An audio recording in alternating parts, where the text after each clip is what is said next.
या व्हिडिओमध्ये मी तुम्हाला एक भारी चित्र दाखवणार आहे आणि या व्हिडिओचा उद्देश इतकाच आहे की आपण त्या चित्राकडे बघायचं आणि त्याचा आनंद घ्यायचा. तर हे चित्र घेतलं होतं हबल दुर्बिणीने.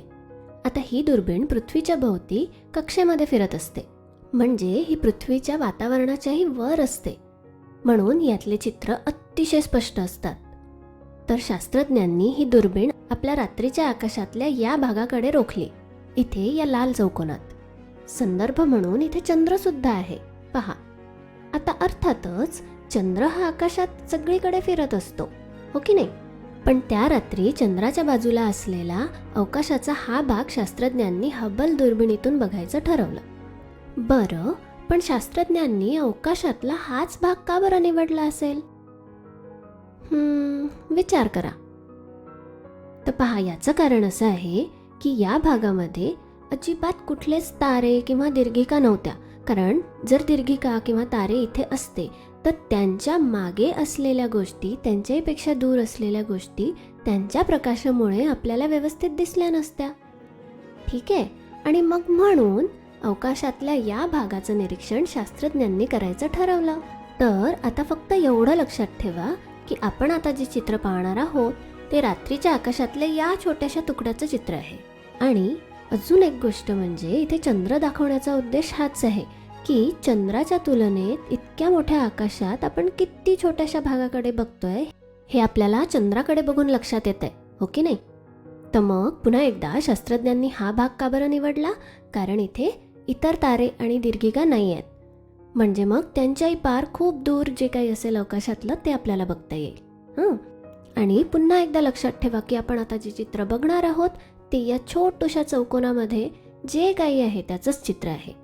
आणि या व्हिडिओचा उद्देश तुम्हाला आश्चर्याने थक्क करून टाकणे इतकाच आहे. तर मग आता पाहूया. हे ते चित्र आहे जे हबल दुर्बिणीने त्या छोट्याशा लाल चौकोनात बघितलंय.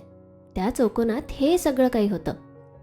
वाव, सुंदर आहे नाही का? हां, आता अर्थातच या चित्रामध्ये काही जवळपासचे तारे आहेत, पण इथे आपल्याला दिसतात आहेत त्या बऱ्याच साऱ्या दीर्घिका आहे. ही दीर्घिका आहे, ही सुद्धा दीर्घिका आहे, ही सुद्धा आणखी एक दीर्घिका आहे, आणि अजून एक. पहा काय मजेदार आहे हे. इथे किती साऱ्या दीर्घिका आहेत. आपण अजूनही खूप साऱ्या दीर्घिका, ही पहा अजून एक दीर्घिका दिसते, आणखी एक दीर्घिका इथे वर आहे, आणि हे आपण कदाचित करतच राहू शकतो. आणि हे सगळं त्या छोटूशा चौकोनात हबल दुर्बिणीने घेतलेल्या चित्रातलं. बाप रे. आणि याही चित्रामध्ये जवळच्या वस्तू, दूरच्या वस्तू आपल्याला दिसतात आहे, आणि अर्थातच नक्कीच त्यांच्याही दूर बरंच काही काही आहे.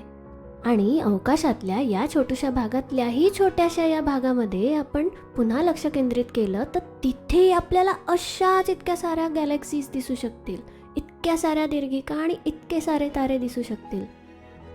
वा. आणि तुम्ही स्वतः सुद्धा असे चित्र शोधून काढा. नासाच्या, इस्रोच्या किंवा अगदी विकिपीडियाच्या सुद्धा वेबसाईटवर तुम्हाला असे अनेक चित्र बघायला मिळतील. पहा ना, चित्राच्या याही भागात इथे दीर्घिका, इतक्या साऱ्या, पुन्हा पुन्हा, हे आपण दिवसभर करत बसू शकतो. बघताय ना, आणखी दीर्घिका, पुन्हा एक दीर्घिका, कदाचित दीर्घिकांचा समूह सुद्धा हा असेल. बापरे बापरे बापरे. हे करताना आपण दीर्घिका म्हणजे काय हेच विसरून जातोय. एका दीर्घिकेमध्ये अब्जावधी तारे असतात. विचार करा, असे किती सारे गोल आपण त्या चित्रावर काढले आत्ताच.